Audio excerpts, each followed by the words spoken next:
The AmaZulu nation has entered a new era with the crowning of King Misuzulu kaZwelithini. His ascent to the throne comes after a year of bitter family disputes and battles.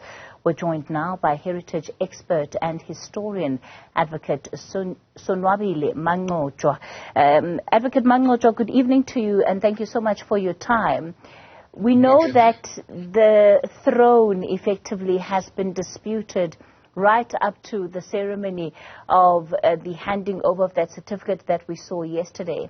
What does the future mean and hold now, given the fact that the two important processes that needed to take place have taken place? Thank you very much, Kathy. I think the fact that the coronation has taken place, and of course, not only that, the customary, practices of AmaZulu have been followed. So the court battles are really inconsequential.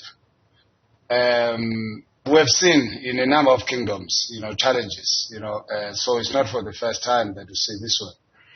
But when it comes to this one, I think AmaZulu, through the royal, structures, of course, is led by a very credible, person, with the name of Prince Mangosuthu Buthelezi. He was respected and held in high regard. So they have spoken. We're yet to see how the courts will treat it. It's just unfortunate that the matters of African kingdom, will actually be left or be decided by the courts. I think it's high time that people must respect what has been there, and if they cannot convince the structures that are there, the protocol of AmaZulu. And then where else, those people can go and resort to court. It's just unfortunate in this case. But we have seen a very beautiful ceremony and a very, well-organized, ceremony, which I think maybe those other people will have to really, follow suit to ensure that the nation of AmaZulu moves forward. Of course, it's not unheard of to have even matters such as the appointment of a king be put on hold or delayed as a result of court processes. We've seen that happen in other tribes, but not so much in this particular case. And, it really goes back to the question of what then does that mean where there are disputes of this nature and you have so many processes around recognition taking place. I mean, do you feel that, or do you think that those that do try to approach the court subsequent to these moments will effectively be wasting time?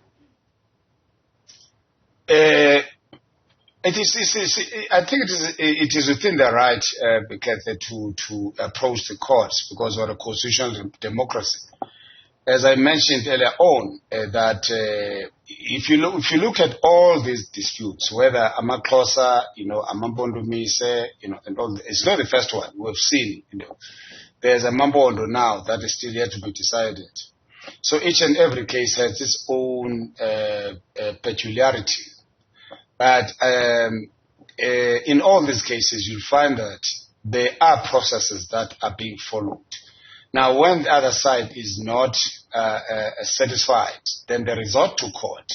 This is what I'm saying that is really unfortunate. But in this case, I think we have seen that it has been explained, that the protocols, of guiding the Zulu nation were followed, and of course.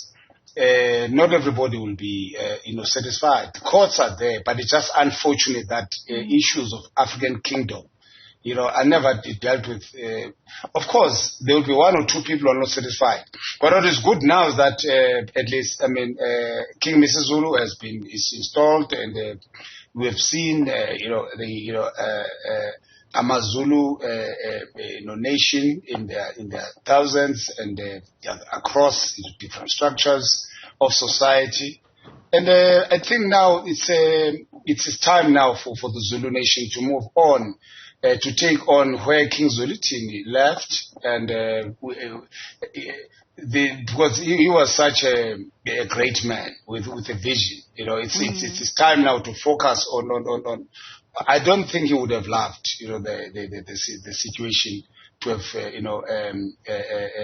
unfolded the way it has unfolded. But I think he must be happy, you know, that the nation is, you know, can move forward to focus on development. Remember, King Zwelithini led this nation, the longest, serving monarch, you know, for almost, I mean, he was going to celebrate 50 years. And we've seen remarkable improvement under him.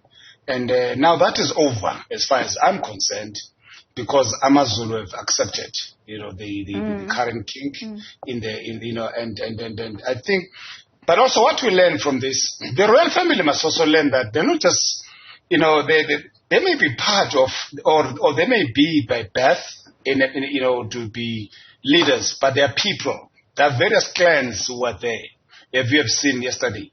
So it's not just about them, it's about the nation. As Steve Biko once said, sometimes the individuals should really be prepared to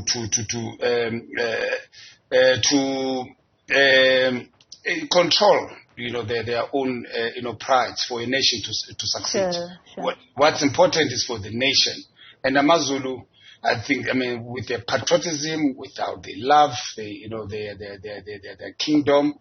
I think this is one kingdom that has maintained, managed to maintain what I can regard as a homogeneity. You know, we've seen in other, you know, areas, you know, how the whole issue of you know, contradictions, and how, because we've got many kings in one area, but I think that they have a history of having, you know, established, you know, a Zulu nationality, and